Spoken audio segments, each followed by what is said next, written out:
Hello, everybody. Welcome to, well, I guess my channel, let's say. And I'm really, really excited today because there is an opportunity on the horizons and I happen to find one of the best specimens I could probably find. This is like the introduction now. Because I feel like it's really important to finally have this talk, like this discussion. And ENFP and ESFJ, vice versa, you know, flip of the coin, whatever. Who are we? What are we differences? And to have this discussion, this beautiful, beautiful discussion, I have with me the wonderful Aurel. Thank you so much for joining. And for those people who don't know, they are a ESFJ. Like, and that's something that people, I don't know. Do you find people find that confused? Like, are they surprised if they meet you and they're like, "You're an ESFJ"? Or I think because there are so few ESFJs in the type community, there's sometimes a little like, wow, look at this oddball in the community. it's funny how you're the oddball at this point. Yeah, right. Like such a common type out in the wild, but in community, really, there are not many of us. I think I've only seen like 2 other ESFJs who identified that way in the community over the year and a half I've sort of been adjacent to it.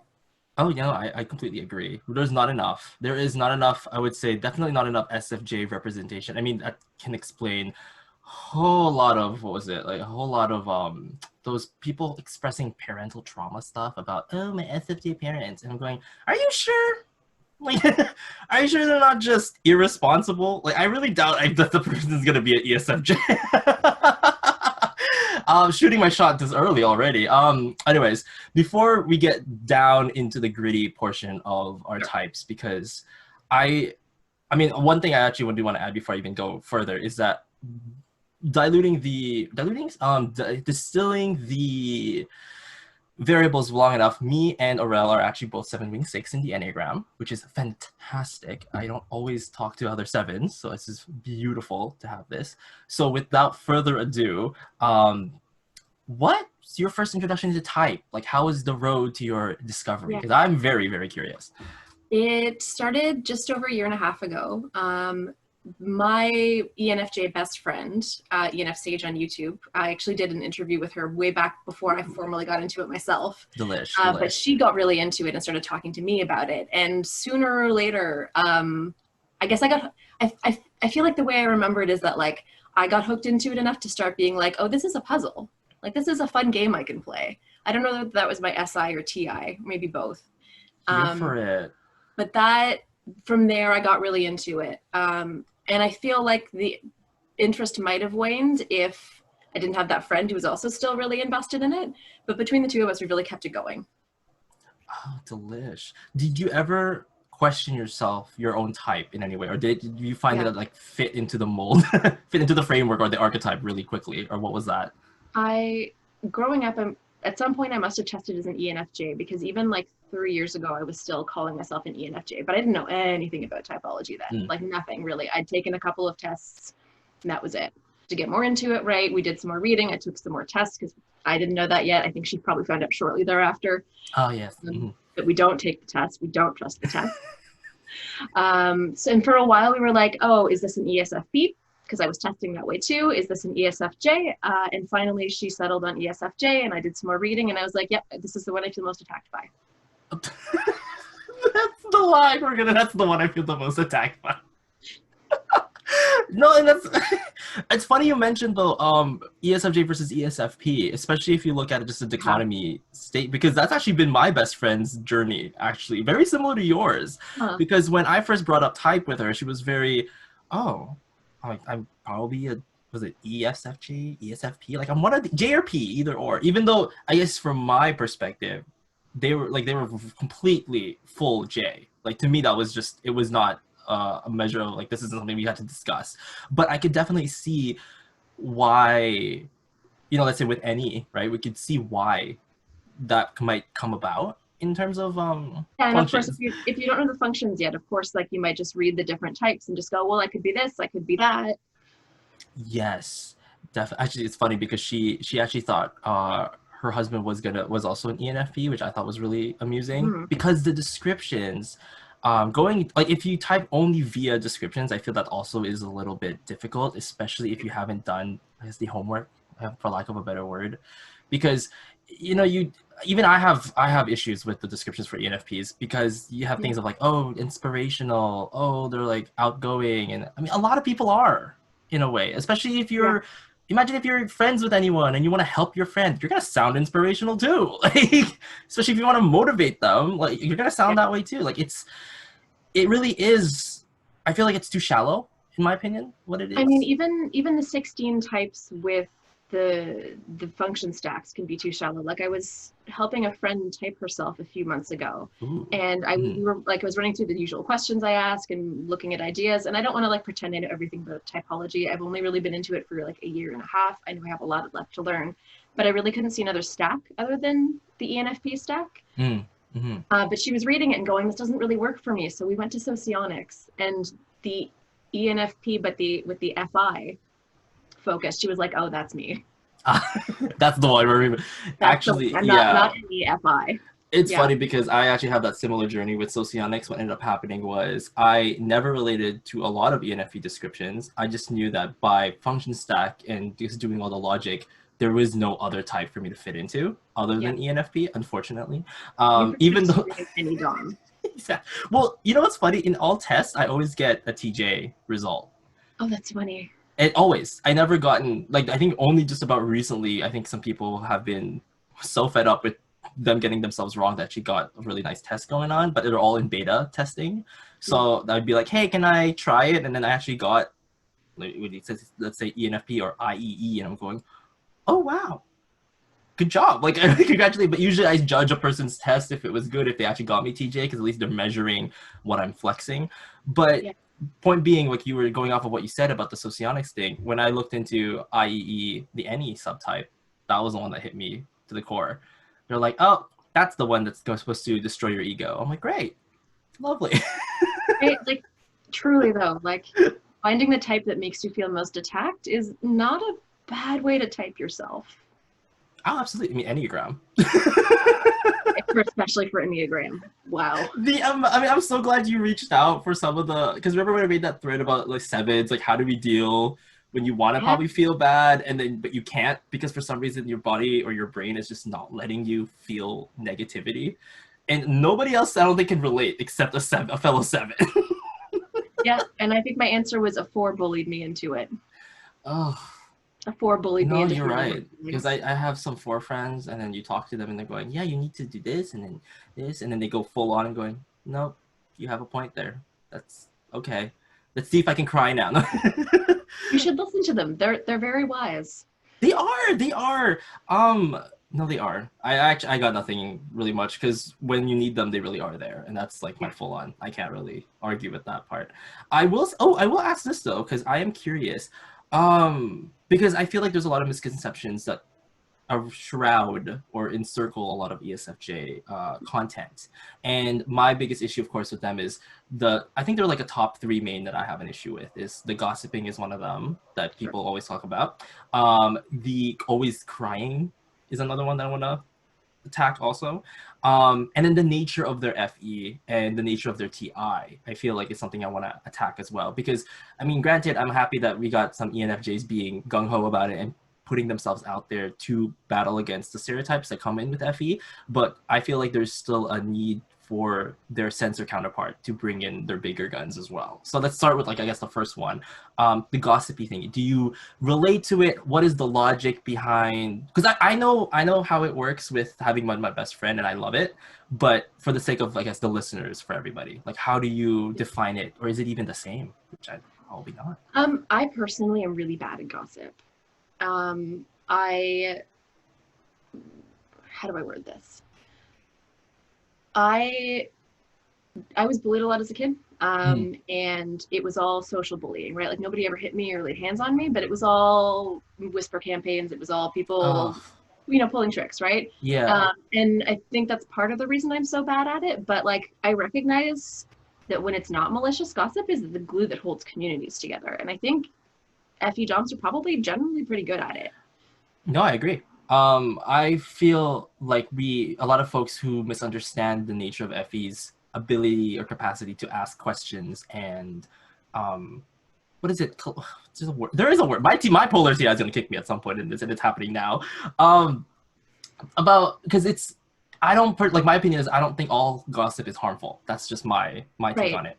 I really don't believe that, because if you are talking amongst your friends because you are concerned about another friend and you do plan on bringing that up with that certain friend in the future because you just didn't really know how to operate, like, what do I have to do if you know, unless you ask questions, and sometimes you don't really want to ask the friend right away what that question was because you yourself didn't even know how you're going to word it, so you Yeah, ask and like another.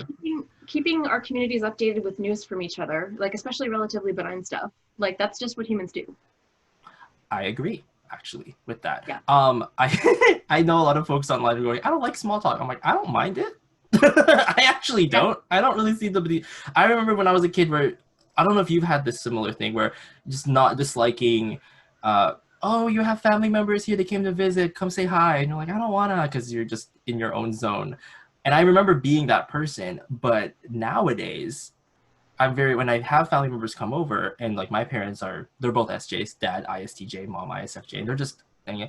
But then I was like, you know what? I wanna hang out too. Like I wanna go downstairs. I may be busy, but let's go have a conversation because they came here with a reason. They came here with intent. They came here, they wouldn't have come here without anything. And they wanted my company too. They just didn't necessarily said it, let's say in the TE. They didn't like come to me, shake my face and go, we want you. Like, so, but do I need that? No, right? I could read the room and just have the convo. And I feel like that's the value of that I say with FE, being able to Yeah. read that need is present. Yeah, and I find I've unsurprisingly maybe with an ENFJ best friend, I spent a lot of time parsing the difference between what FE looks like for our two types. Oh, that's true. Yeah. Right, yeah. And I find what my FE is just as good at picking up the vibe, but unless I've seen that pattern before, right? So for my SI to recognize it, I am a lot less likely to be able to identify it as than NI. Right? Because Mm-hmm. NI can do that extrapolation work that SI is not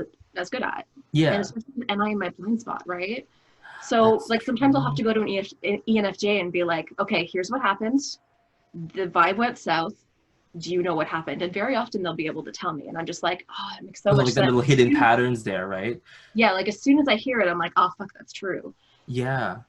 But and I'm getting better at it with age. Maybe that's just because my SI database is getting bigger too. Yeah. Mm-hmm. And also my NI has been developed a lot over the last few years as well. But yeah, between spiritual work and having NFJ friends, but yeah, I call it the abuse of surrounding yourselves with the other opposite, let's say, axis, and then knowing that this is how we're gonna survive.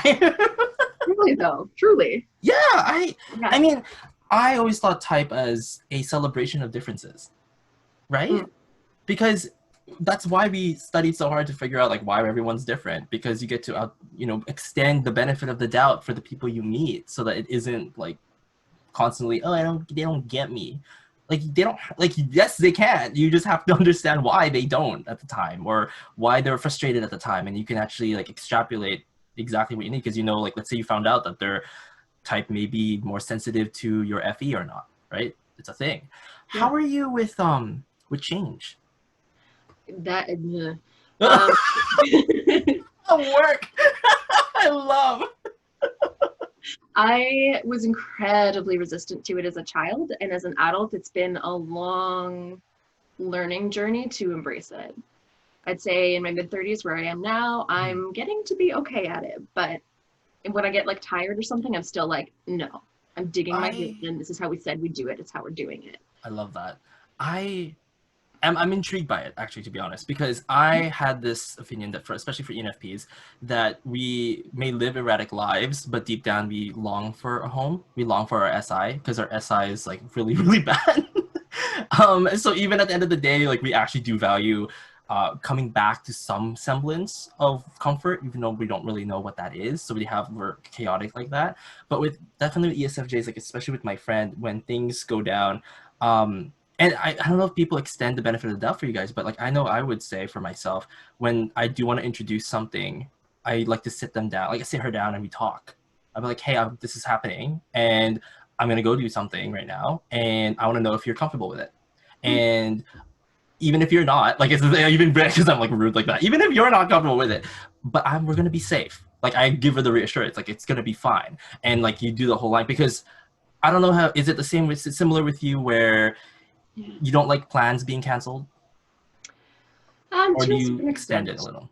I mean, because I was chronically ill for a lot of my adult life and teenage years, I'm also like used to that, right? And just like people being like, oh, like my health changed, gotta bail, and like whatever. So I'm actually pretty flexible about changing plans. Kind of naive about it sometimes too. People will cancel on me, and I'm like, oh, you actually are sick because that's what you said, and then they're not, and they just never talk to me again.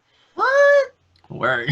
Damn. Like nobody I know well, but like when I was still like like housing hunting, right? Sometimes people will cancel a viewing on you, and you think that they're actually going to reschedule, and then they don't. Oh. Yeah, Yeah. but so that's a skill I actually do have. But like I remember once when I was like 20, my boyfriend showed up unexpectedly at my house, and I was just like, and obviously like this was someone I liked, someone I wanted to spend time with in the global scale, but I was just like, I got like stuck on a loop, like, what are you doing here? You're not supposed to be here right now, loop. Yes. Yeah, and my mom came into the room. I was still living at home at the time, and she was like, he's here to see you. And I was like, oh yeah, that's nice. That the thought process is so, I love it. I as an SP dom, I've had similar situations. My friend who's an INTP a 6'9" showed up randomly. He's like, I'm just here to show up, and I'm going, I don't like that. It's just straight up, just straight up call, like, I don't. Now I have to serve you a drink, and he's like, dude, you don't have to. I'm like, no, I have to. Yeah, and like I'm also neurodivergent, right? So there's a lot of crossover between that and like the ESFJ stereotypes about not liking change. So it's Mm-hmm. 6 of one, half dozen of the other with me. Gotcha. Well, okay, I have this thing that's really fascinating because I feel like in this conversation with us, there's going to be a lot of similarities. And I feel because I've been confused with being an ESFJ too for some reason. I don't know why, but I take it as a compliment because I don't like. My SI is so terrible. Like I'm not even trying to hide it. It really is that bad. Yeah. What they see now is the years of hypothetical abuse of SI that I've gotten from my parents that just finally stuck to me. I like Yeah. to see. I call it maybe excuse my weird metaphors here, but I like using things like, when you take snake venom a little bit every year, you eventually build up an immunity. That's pretty Yeah. much what happened with me. So people will look at me now and go, "Oh, wow, you eat on time and you have like a good breakfast." But then what people don't understand is like an ENFP bragging about their SI does not make them an ESFJ. Like an ESFJ would look at them like, you're supposed to be doing that already. Like that's supposed to be normal almost in a way. Or isn't that normalized somehow? And it's like you're just figuring it out. And I'm going, yeah. Yeah, I feel like I'm trying to like imagine how I've seen ENFPs do SI routines versus other ESFJs do SI routines. And like, cause like both have like a really regimented feel to them, but I definitely feel like ENFPs are more like, look, I did the thing. Oh yeah. Whereas ESFJs are more likely just to be so swimming in it with our second function, right? I That mean, it's a little more taken for granted. oh, absolutely. Yeah. I like to say that I do my chores every day, but that is not true. I feel there's a lot of things that I hide. I mean, I'm gonna be full disclaimer. This frame is exactly what I need to keep the mess that nobody else has to see. That is the truth. I'm Right? actually a really messy ESFJ. Oh, love. Yeah, like literally messy, right? I'm glad you're honest about it because I feel like a lot of ESFJs aren't honest about it because I know y'all are messy too. Like, I mean, yeah, I'm sure there are ESFJs who are super tidy and ESFJs who aren't. Like I keep I talked about like shared living, right? So like, yeah, I will keep common areas clean, right? Because that's common decency. But my bedroom, so long as nothing's molding in here and not attracting animals, and like, so long as it's not gross, it's my room. Well, I like that you said that because in a way, it is a hark away from the image that people have of SJs that they Yeah. think of that you guys are super rigid in certain ways. But the thing is you could say the same for other functions and other types. Like FI can be extremely rigid about its own thing, and TI can be pretty rigid about its own gig too. Not to even mention NI also 1000%. But I feel like that's perfect that you mentioned this, and this is like a good example. Like people who are like, if you don't know what an ESFJ may look like or how they personally act, focus on the functions. Like focus on the principle, how they apply the function. Because for you, I could definitely see like the SI is definitely being performed properly, at least from how I guess excuse my choice of wording, but it does sound, it's very sound. So It's funny to there's hear that because of my neurodivergence, I think I often feel like my SI is actually underdeveloped. I know intellectually it isn't. Like everyone keeps telling me your SI is fine, but I definitely feel like I don't keep up with SI tasks as well as say a neurotypical mm-hmm. ESFJ. Gotcha.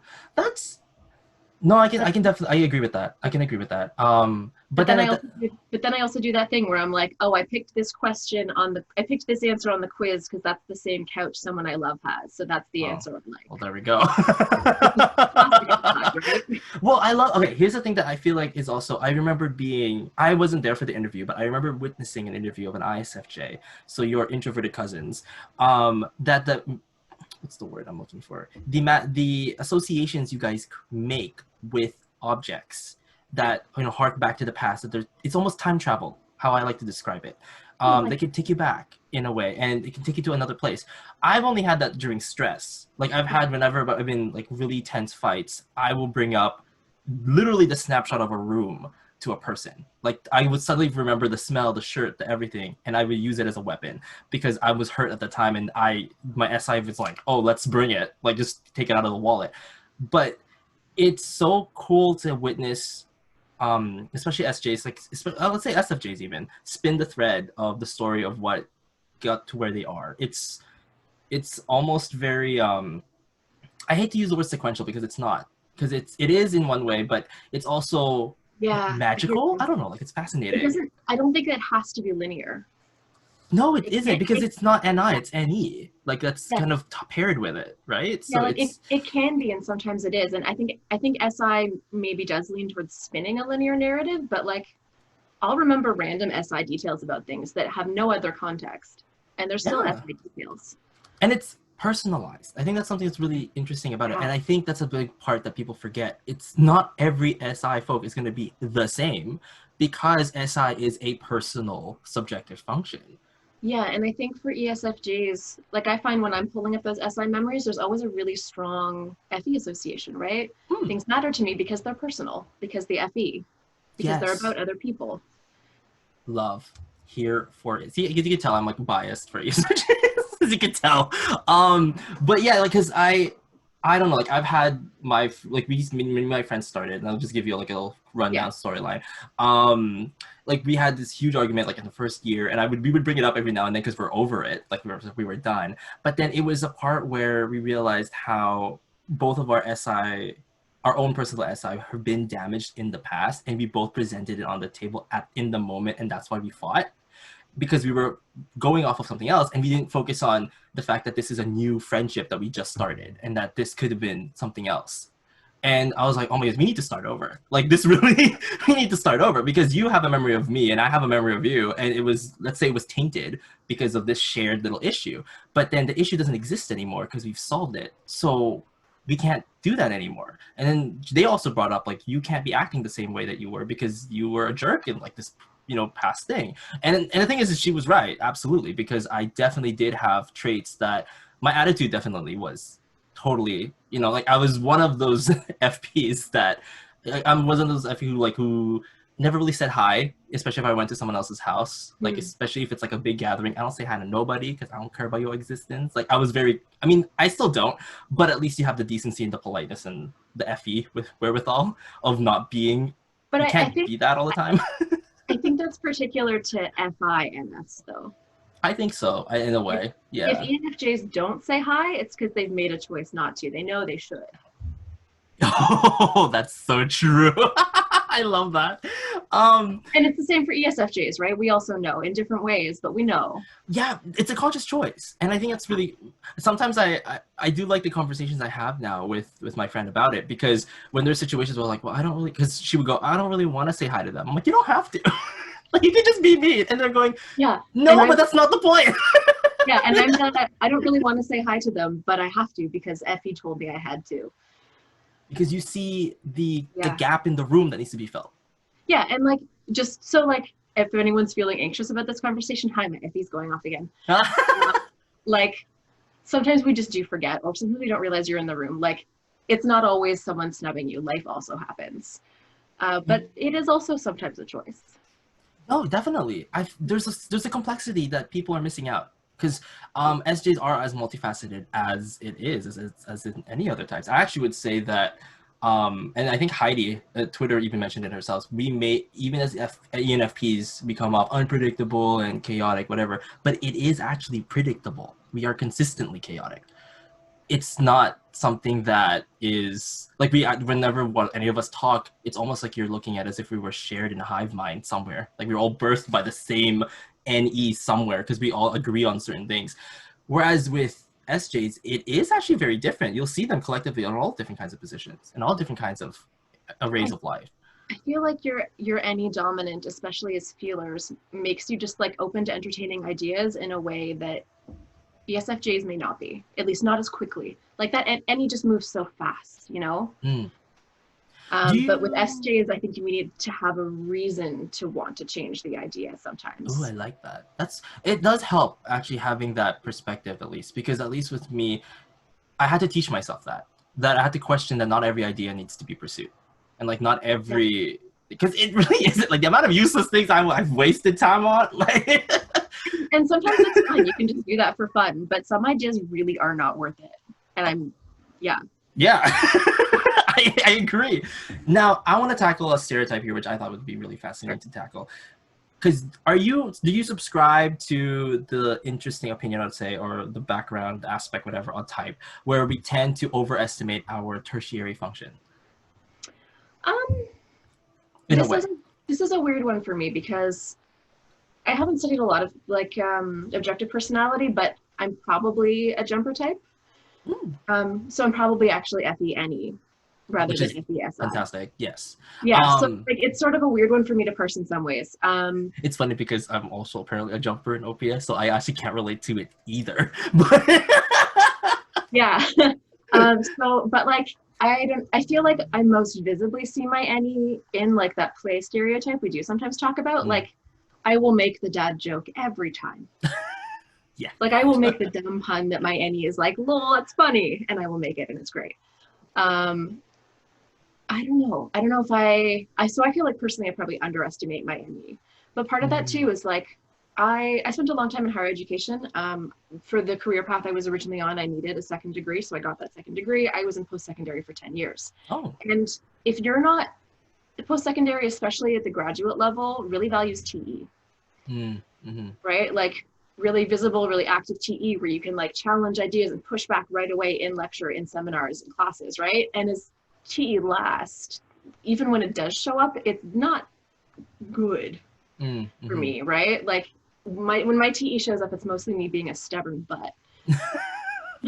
Work.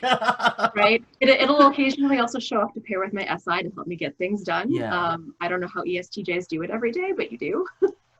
But yeah, so like I think being in that environment for so long though made me feel kind of stupid. Even though I'm not, and I'm actually like my skills are just different and they're not as valued by academia.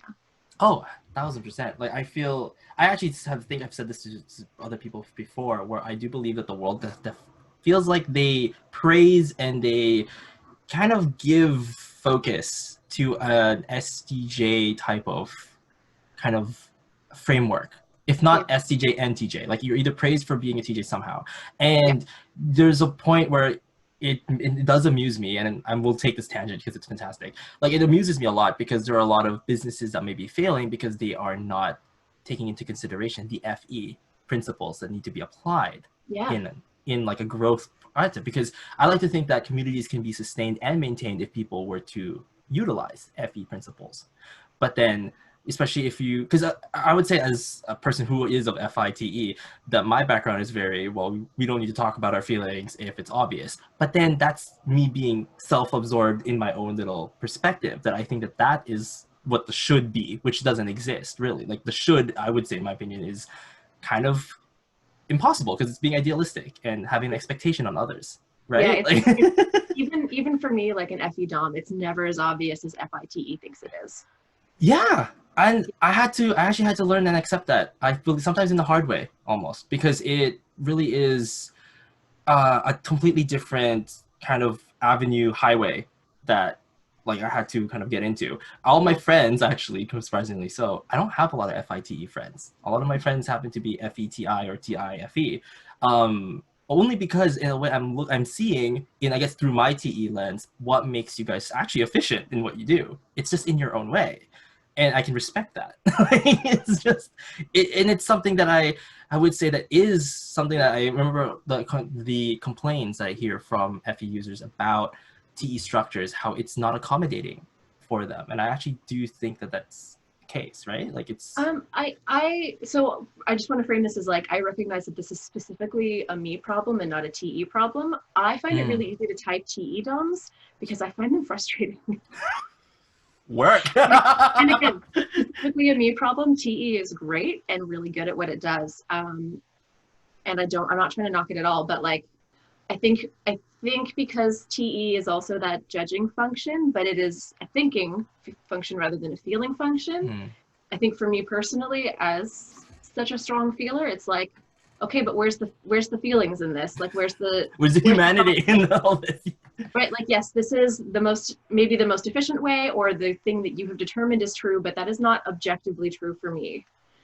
And TE does not always leave room for that. And sometimes FE doesn't, sometimes FE doesn't leave enough room for the logical side of things either. That's all important, but I find it easy to spot a TE dome. Oh, that is true. No, you'd be right, actually. Yeah.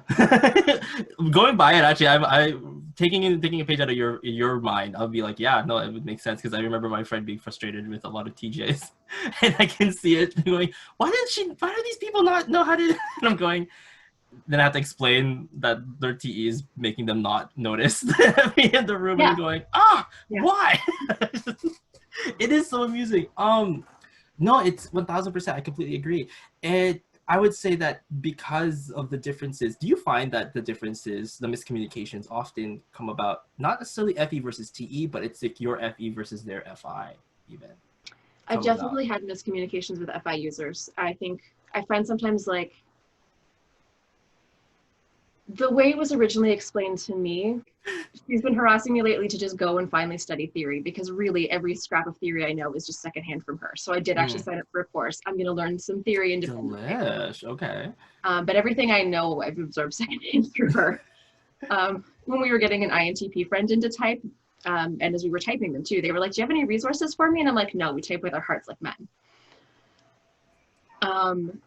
It drove them up the wall. I love that. I lost track of where I was. Do you remember? You were saying that you're on the tangent of, well, one, learning how to take theory, because we were talking about your miscommunication with FE versus FI. Yeah, that FE is constantly taking the temperature of the room, right? But FI is taking that internal temperature, right? Yeah. FE is like, what's right for the group. FI is what's right for me. And I find sometimes FI users, especially if it's higher up in their stack, will assume I am also constantly checking what's right with me, while I may actually be going, okay, but what's right for the group, what's right for us? And we don't always remember to check in about that. Yeah, and I mean, that's why the talk is really important in this context, because I feel like a lot of the times either, and I can say this doesn't always have to be towards FE, it could also be towards the FI user as well, like, go out and have the conversation, because if you don't and you're not on the same page, you could basically prevent a lot of other future kind of clashes. Because what if you're all on the same page anyway, but because of how you guys go about with the decision making, right? Like, it'd be like, why did you have to do it that way? And then our minds already is gonna start judging them for it, and you're going, but wait, they're not the same as you, so they can't do that. Those are both inherently important things to check in on, right? Like, how is the group feeling? How am I feeling? Right, both of those need to be met. I like to bring up this little trait that I find that's really fantastic with especially with high stack FE, and I believe I've heard of other auxiliary FEs even talk about the whole wearing their heart on their sleeves. Is that true for you? Oh yeah. Everything goes right on my face. I love that. It's not for me. I think that's, I don't know if people are going to find that surprising when they start realizing, oh, ENFPs aren't. I would say no. Well, whoever said that FI being an introverted function, suddenly we are now expressive of feelings. I'm like, we're FI. It's because I feel like I've noticed that maybe this is because they're very early into studying type. They see an extrovert and they suddenly, and I'm not going to lie, like I'm 1000%, I'm definitely an extrovert, like all the time. Like I score high on Big Five and everything about it. I think way more than certain some of. But anyways, point being, sorry, my point being was that just because I express in certain ways, it isn't always what I'm feeling. Because I like to say, I like to personally describe my FI as operating on 2 different time zones. I may feel it today, but I could be going off of, since we're both Canadian, I could feel it right now, but I'm going on the Toronto time, like, right? Like when I express it. So when people are going like, oh, you don't like this person, or, you know, we use words like, oh, you hate them. And I'm going, no, I don't actually, because I felt it inside. It was extreme. And then when I say it, I'm very, oh yeah. And I would list out my TE reasons why I think this person is a reason to dislike them. But then a person may misinterpret that as, oh, so you really don't like them. And I'm going, no, I'm just listing it. Sorry that I had the whiteboard for it. Do you like, I don't know, like, I want to just crush that misconception, because like even with INFPs, people are like, oh, they're so precious, and then they have like their feelings. I'm like, we don't actually have our feelings out all the time. Yeah, and I've known ENFPs who are also completely hard on their sleeve, and ENFPs who are not really all that hard on their sleeve. I think it's the reasoning behind it is important. Yeah. Like, you know, knowing nuance and context behind it. Because I can tell too, like when ESFJs especially, yes, you guys, you can't hide it, but then there are situations where y'all will try to even delay it, even though I know that hurts. Because sometimes, no, for sure. Like, there are times when, especially if I know something isn't about me, right? Like I will definitely try to suppress what I'm feeling and be like that neutral person who is there for whoever's actually going through it, right? But I don't know, I feel like for both of our types, for every type, right? Like maybe there are some overall trends, but you can still be the thing that your type isn't supposed to be. Yes. Yeah. Yeah. I that's why, yeah, I totally agree with that, because I don't know, like because like I see, like I think my way of indicating it is like know where they're comfortable in, like what's the zone that they're operating their best at, because like seeing me express FE is gonna exhaust me. So I think whenever I see some of the folks on Twitter and they go off at times, and I'm amused, like, especially when I see like FE DOMs like even go, like, let's say ENFJs, I'm gonna throw them under the bus today. Like they go all out and they go very passionate about it, and I'm thinking in my head, who in their right mind thinks I'm like that? Like my type is like that at all? I can't help but I see it, I'm going, are you serious? I mean, granted, I do know also of ENFPs who probably are willing to do so, but I argue that we're overestimating our NE in that situation, where we think we're as expressive as they are, but we're not, because our brains we're locked in, unfortunately, we're locked in the intuitive world. Like, it's so hard for us to even make an impact sometimes in the real world unless we borrow principles from our sensor cousins or our sensor like people, so that people can actually notice us. Especially with FI is my second. Like, how are you gonna know how I'm feeling unless I tell you? Like, it's just, yeah, really. Like, and then plus, oh, are you into assumptions? Yes or no? I don't know what that means. Like, do you like people making assumptions about you? When I was younger, I really liked when people made the wrong assumptions about me. Because I think it felt like a sense of control. Delish. At this point, I am very low on fucks. When I love that. Because, well, I like to think of it as, well, okay, let's I'm gonna go extend the metaphor a bit. How about assumptions when, like, normal conversations or like normal thing where things could have been solved if they had just asked? Yeah. That's the part that could be annoying or something. Yeah, a particular thing for me is I am still practicing that skill, right? Because it takes a lot of vulnerability to do those check-ins. Yes. Right? Like you have to stop and be like, ask someone an honest question, knowing they might turn you down, and give away something of yourself in the process too, right?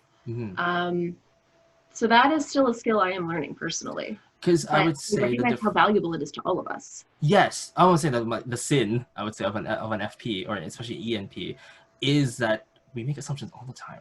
Like, I think that's the part that's the problematic, or a problematic side for us, but it's also a big difference, because I feel like when you say you're conscious of it, that's fantastic, because I feel like that's very SJ to be conscious of it. I'm not. Like, I think there's too many thoughts going in my head, and I know like 90% of them are probably most likely wrong.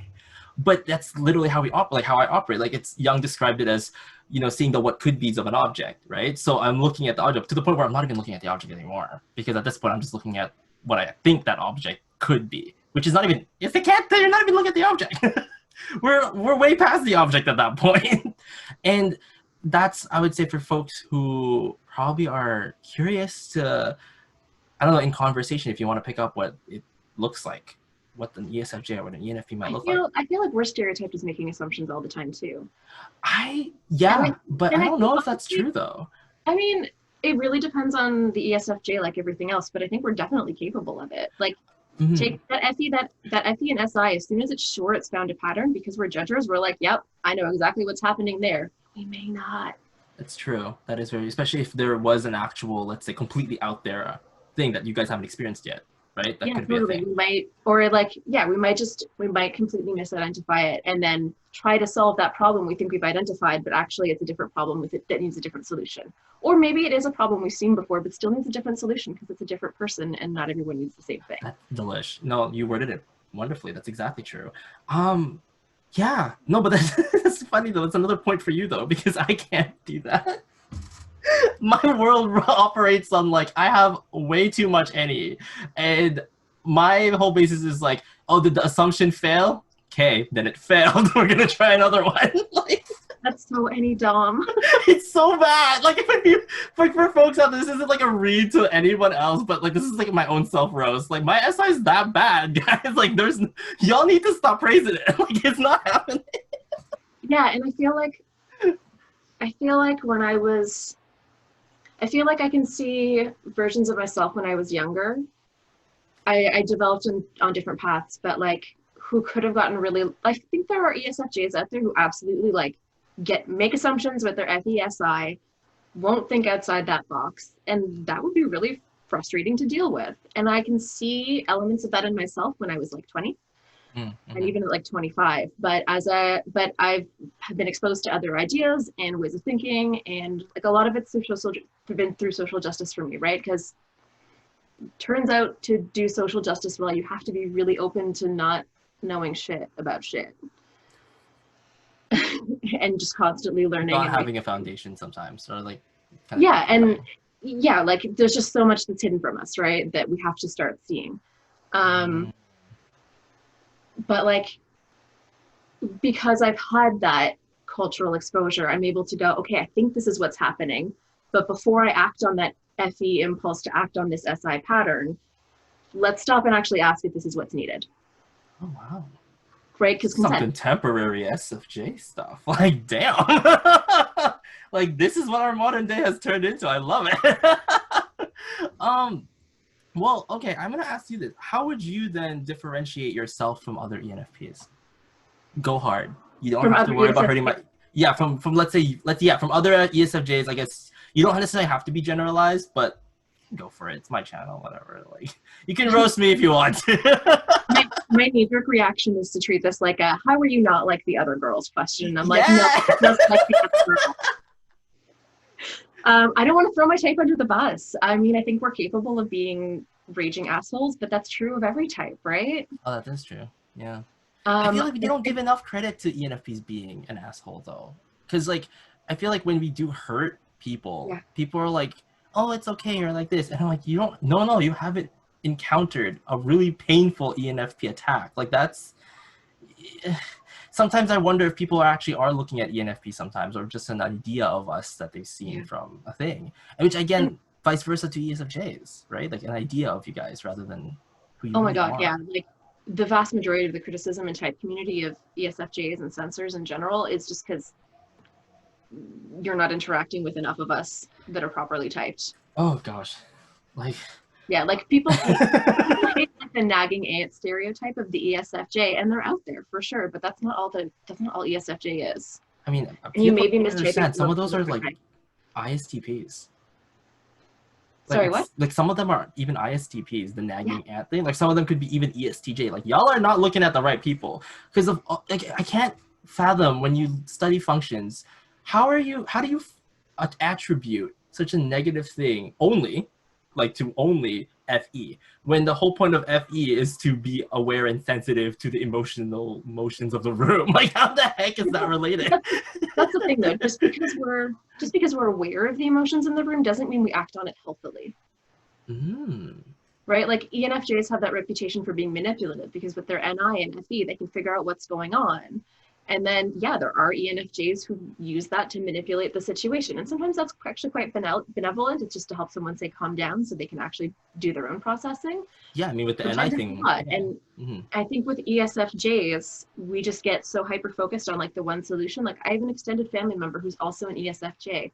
I love her a lot. She's so judgy sometimes. Oh my God.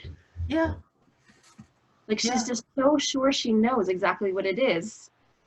And she doesn't think outside of that. And even when I push back, she's like, no, this is true. And I'm like, okay, but not every single time. Exactly, yeah, because maybe, well, do you think that maybe that's the case because they haven't personally experienced a positive example of whatever it is they're judging, let's say, to like challenge the thing? Yeah, part of it is absolutely that she's like an upper middle class white woman. Okay, well. You know, like, and like a straight woman, a cis woman, like I'm like the queer trans oddity in the family, you know? Yes. So like you're definitely more exposed to a lot more differences and variables and gradients of things. Totally. Yeah. Right. And just if only because I am some of them, right?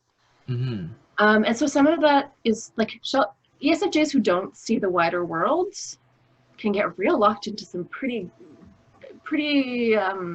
oversimplified but popular patterns. No, right? Yeah, that makes sense to me actually. Yeah, they'd fit into the mold rather well because the mold was already pre-approved, let's say, from systems already in place. Yeah, and our TI is weak, right? So ESFJs do have a habit, all of us, including me, have a habit to hand wave the TI.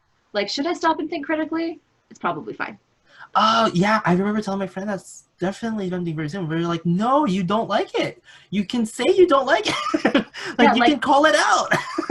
Yeah, like I'll share an article, like I'll see an article on like social media, I'll read the headline and be like, yeah, and I'll share it, and then I'll stop and go, I should read that, shouldn't I? And then I'll go and read it because I've just guilted myself into it. Right? Whereas like a thinker would probably read it first.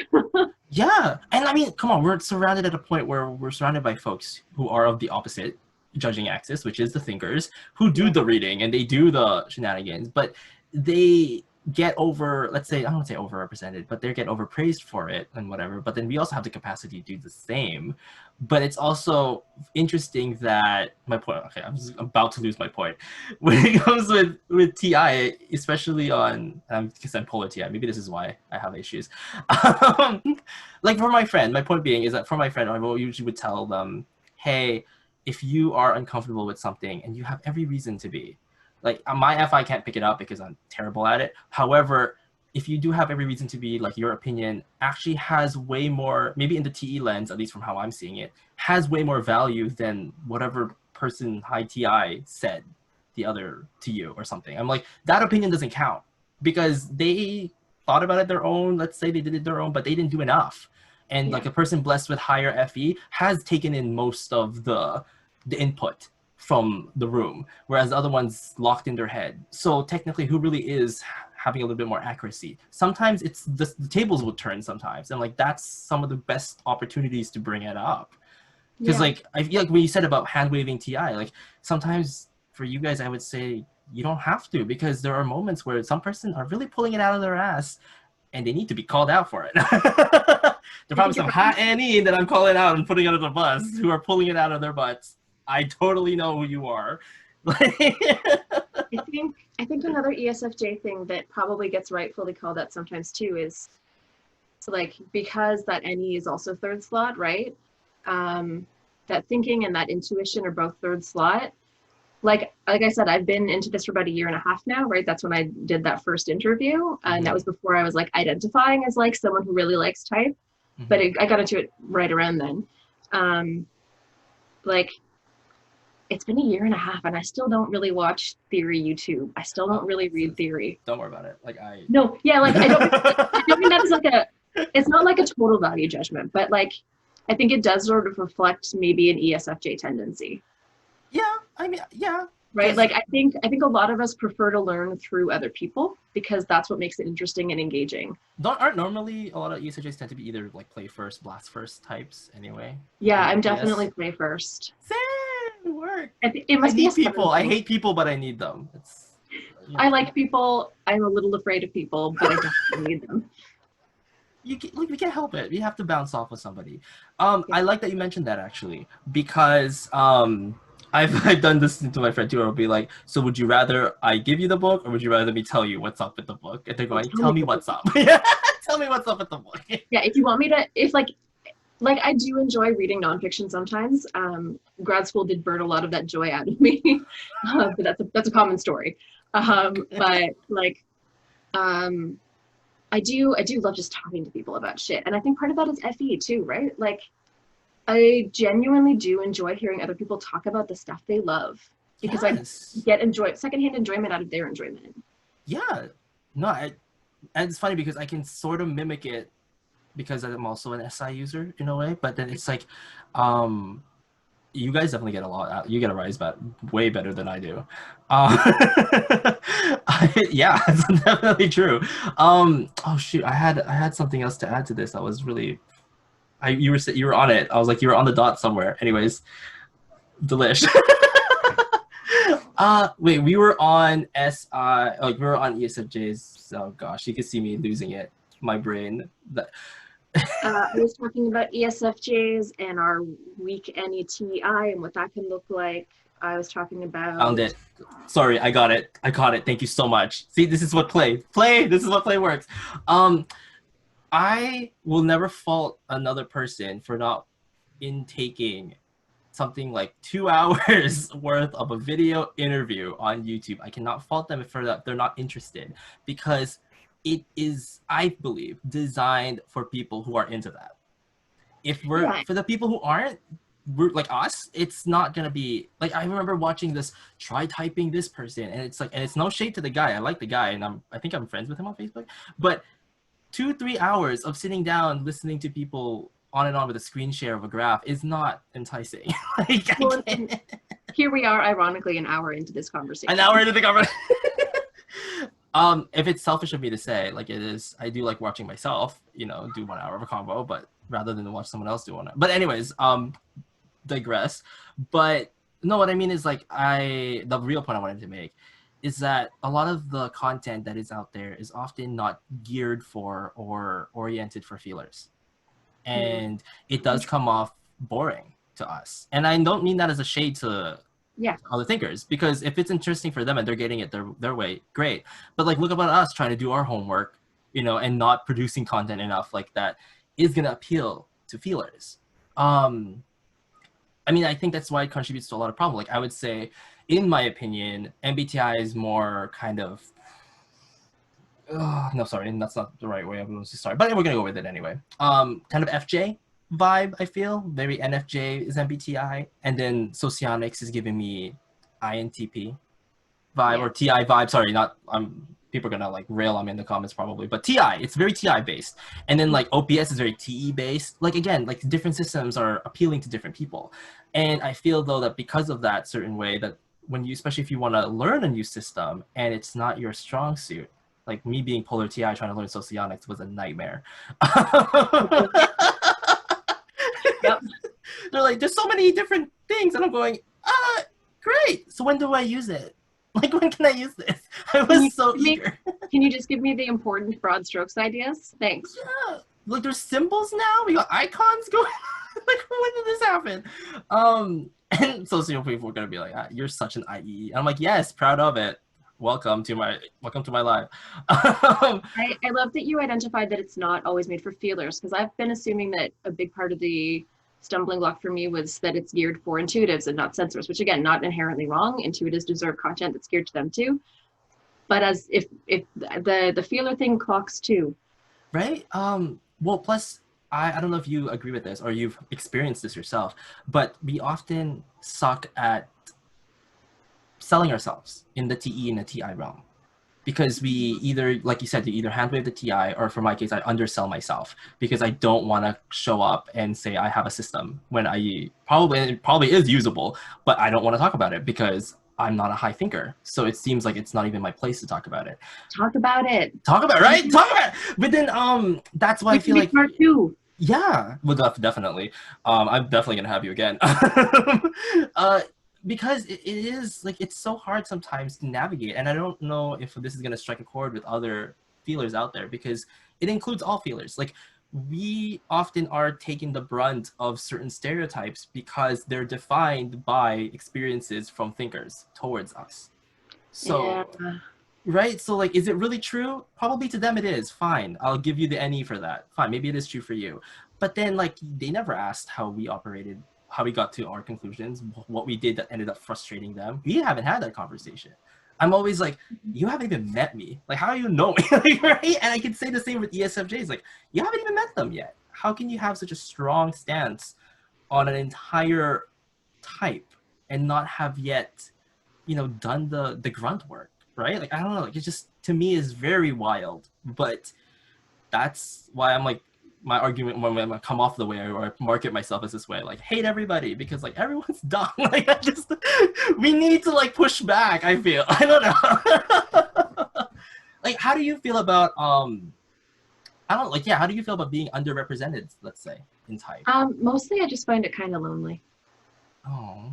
Yeah, like, it's not like I'm not like, oh, crying myself to sleep at night. But, like, it would be fun to have more ESFJs in my life who are into type, because, like, I love talking about this stuff. And I've gotten really good at talking about it in modes that work for other types, right? Like tapping my NE to talk with you, or even tapping my NI when I talk with ENFJs, right? Like, I'm not kidding when I say talking with ENFJs. Like, I don't know. I really feel like being in type community has tapped both of my intuitive functions, even as a sensor, because I have had to stay in the conversation. Well, I don't even want to argue that just because you're a sensor doesn't mean, like, that. I don't know, like, I just want to tackle that whole point, because there's so many sensors. I feel people mistype as intuitives, especially in history, because they just assume that based on their results that they produced out there, the books, whatever, that they're suddenly, oh, must be an intuitive. I'm like, to get them to push that kind of book out requires some form of hold on reality that we intuitives suffer from, that we don't have that hold necessarily. Yeah, like, it's right. No, go ahead. Actually, I'm babbling. Go ahead. We talked about, like, the nagging aunt stereotype of ESFJs, right? I'm using that in quotation marks because it's a real nasty sexist stereotype. But, like, I feel like the other stereotype for ESFJs, and especially within type community, is, like, that we're really just, like, really goofy golden retrievers. Right? Like, we're one or the other. ESCs in socio has been that, because I would say, wait, you also identify as ESC, right? Like, yeah, also? I'm ESC, probably SE, because I do that thing ESC FE does, where, like, if you think something I deeply value is wrong, that's where my rigidity comes in. Gotcha. Work. I'll be like, no, right. Yes. No, I like that, because yeah. You see me, I'm just like I can't help but have the exasperation reaction to the stereotypes. Please read your books. Like, I don't know what to say to the people. Like, please try to find one and actually talk to one, because, like, having had one, like, met one who is now my best friend, like, there is a world out there people are not seeing. And I feel like, if by looking only at ESFJs from just the lens of a book chapter that you just read, like, it's not enough. Like, a book can only tell you so much that a real human being can actually bring to your world, right? Like, I don't know, like it's just the amount of comedy that ESFJs bring to the world. I forever am grateful. Like the amount of like I know you guys are like really good at being tactful, but when you guys don't and aren't tactful, it's fantastic. Like I soak it up, which I know we won't do much of it here, but it's just the off camera is great. Like I mean that's why there's a lot of and I know the humor is subjective, of course, but there is a lot of even from that side of the humor, like the roasty humor, even the ones who are aimed at insult comedy, let's say, a lot of them can also be ESFJs, and they can be really witty, like really quick, because they read the room, they know what's going on, they know what needs to be filled, so they're like, oh yeah, I can fill it in with something here and get it. And that NE is in the play spot, right? It's looking for new ideas. Oh yeah, in the moment, I am surprised. Like NE's always looking for new ideas, but yeah. And I feel and like don't underestimate what just because another person, like even ESTJs, I'll give them that. I mean, I roasted them myself. Like one of my personal roasts was like them thinking that a good one of their ideas was the solution to everything, when it was like you just put a fridge in a break room. It's not that great. Like it's not that new. But I like to poke fun of them because they're the same quadrant as me. But anywho, point being, I feel like like I hope this video that you helped me definitely produce, which I'm so very grateful for, would really open like at least some minds and some hearts, because there's some like strings that need to be pulled, heartstrings. I don't know, like I'm just trying to be all feely about it. Feelers good. I mean, FP people are like, no, we like it. I was like, all right. I'm living the stereotype by accident. But yeah, like it's just, oh gosh, it's so I feel like people need to really widen up a little bit and just take in more. It's very NE-dom of me, I think, to even have that principle of you learn from knowing differences. You learn from including someone who's completely different from you into your life. You need more of that, because I mean, I'm not a fan of echo chambers. Like I want to surround myself with people who all kind of argue amongst each other, because in a way I get to see the truth, the grain of truth within all of it. And also it can strengthen your own. We as feelers, we often kind of downplay it. Like we downplay our ability to critically think. But then if we challenge ourselves, we can actually like push back pretty well when we need to. And sometimes that skill needs to be developed, rather than, since we're not born with it, kind of thing that thinkers who've, who do or whatever. Not that I have anything against thinkers. I love them too. Like I'm working with one. So like, what do you do with that? But it's a thing. You have one thinker friend. You have one thinker friend? Or? Sorry, making a joke. Oh, just have that one. Only one. One's great.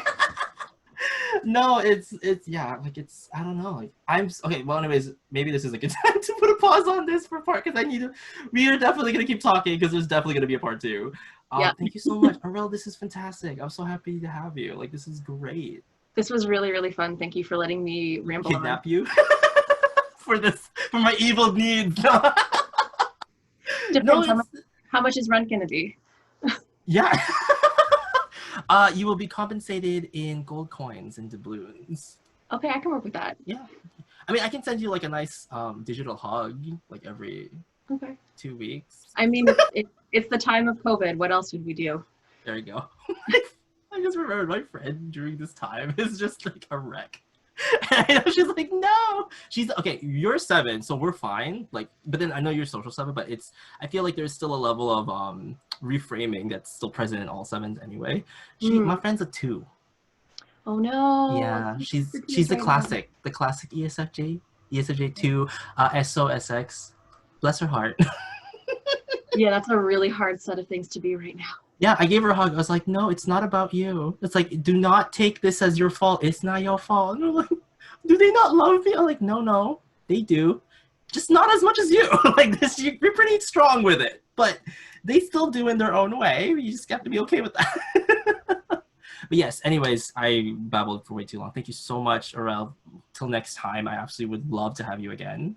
I'll just shoot you up with like a message and be like, hey, let's do part 2. Talk to you later. Right. Okay. Bye, guys. Thanks for listening. Bye, everyone.